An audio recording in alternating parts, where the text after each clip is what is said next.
Good day friends, I hope you are doing well. आज मैं आपको बताने वाला हूँ एक कैरिबियन कंट्री हेटी, जो कि वेस्टर्न हेमिस्फीयर में यूएसए के बाद सेकंड इंडिपेंडेंट कंट्री हुई और first black republic in the world. Haiti Hispaniola island share करती है डोमिनिकन रिपब्लिक के साथ and it is surrounded by Atlantic Ocean and Caribbean सी।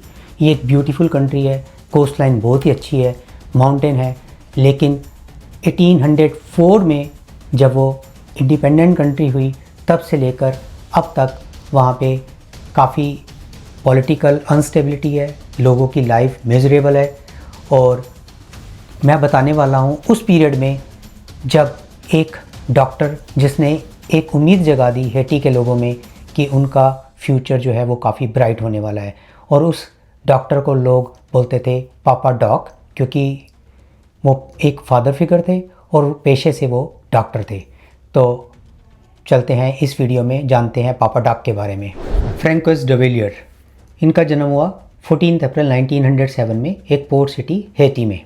अपनी पढ़ाई ख़त्म की डॉक्टरी में और पब्लिक हेल्थ में स्पेशलाइजेशन हासिल करने के बाद 1930 से 40 में फ्रैंकोइस ने गांव-गांव जाके जो ब्लैक मेजॉरिटी थी, जो कि उस टाइम सफ़र कर रही थी याज़ और मलेरिया जैसी बीमारियों से, उनका इलाज शुरू किया। अब क्योंकि वो गांव-गांव जाके उनका इलाज कर रहे थे तो ब्लैक मेजॉरिटी जो थी उनके साथ उनका एक कनेक्शन बन गया, और उनके केयरिंग नेचर और डॉक्टरी का जो उनका प्रोफेशन था वो फेमस हो गए ब्लैक मेजॉरिटी में।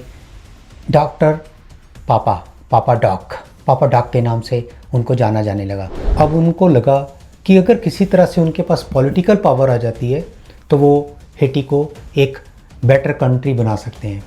उसके लिए उन्होंने ब्लैक नेशनलिज्म का नारा दिया, ब्लैक मेजॉरिटी के अपलिफ्ट की बातें करी, इंफ्रास्ट्रक्चर लाने की बातें करी, एजुकेशन और हेल्थ सिस्टम को सुधारने की बातें करी। और 1957 में इलेक्शन में वो जीत गए। हालांकि इलेक्शन में काफ़ी हिंसा हुई, उसके बावजूद वो प्रेसिडेंट बन गए और पावर में आ गए। अब पावर में आने के बाद पापा डॉक अपने सारे वादे भूल गए। अब उन्होंने सबसे पहले जितने भी अपोजिशन थी उनके लीडर्स को बिल्कुल ख़त्म कर दिया और उनको मरवा दिया या जेलों में डाल दिया। उसके बाद दूसरा कदम उन्होंने क्या किया, मिलिट्री को अपने कंट्रोल में ले लिया, और 1964 में उन्होंने पावर को एब्सोल्यूट पावर में कन्वर्ट कर दिया और अपने आप को डिक्लेयर कर दिया कॉन्स्टिट्यूशन में चेंज करने के बाद हमेशा के लिए हेटी का प्रेसिडेंट। पापा डॉक ने एक स्पेशल फोर्स बनाई जिसका नाम उन्होंने रखा टॉन्टन मैक्यूट। वो लोग हमेशा सन ग्लासेस पहन के रखते थे और उनके हाथ में मैशेटी रहती थी, और उनका काम यही था कि कोई भी पापा डॉक के ख़िलाफ़ एक भी वर्ड बोले उसको हमेशा के लिए सुला दो। बिना पनिशमेंट के लोगों को मारने का हुक्म था पापा डॉक का। कोई भी उनके खिलाफ़ बोल नहीं सकता था। पब्लिक में टेरर था, सिविलियन परेशान थे लेकिन कुछ बोल नहीं सकते थे, क्योंकि उनको मालूम था उनका पापा डॉक के ख़िलाफ़ एक भी बोला गया शब्द का मतलब है उनकी ज़िंदगी का आखिरी शब्द। पापा डॉक ने लोगों को कंट्रोल करने के लिए काफ़ी हथकंडे जो थे अपनाए। उनमें से एक था वुडू स्पिरिट। तो वुडू कल्चर जो हेटियन में, जैसे हर कल्चर में होता है ना कि एक मौत का फरिश्ता, तो उन्होंने अपने आप को एक मौत का फरिश्ता के रूप में जो था वो प्रेजेंट कर दिया।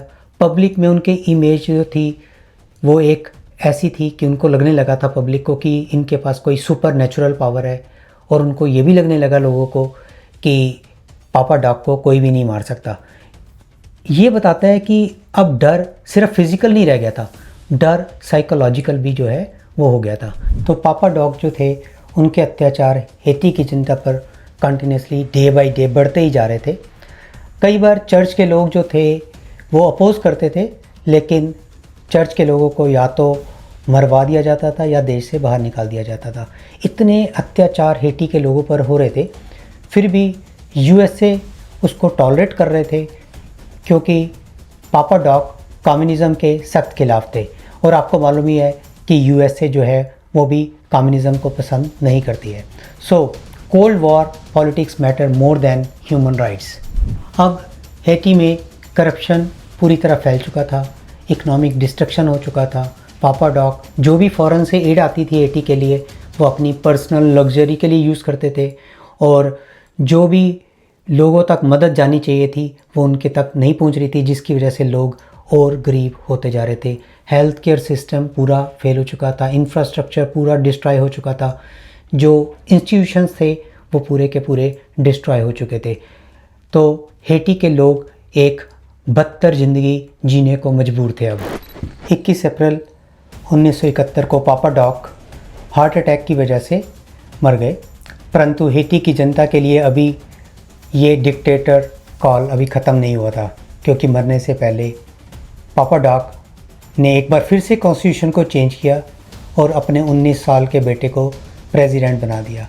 उनके बेटे का अगले 15 सालों तक टॉर्चर हेटी की जनता को सहना पड़ा। आई hope you found this video informative. If you did, please like, share and subscribe for more such videos. Thanks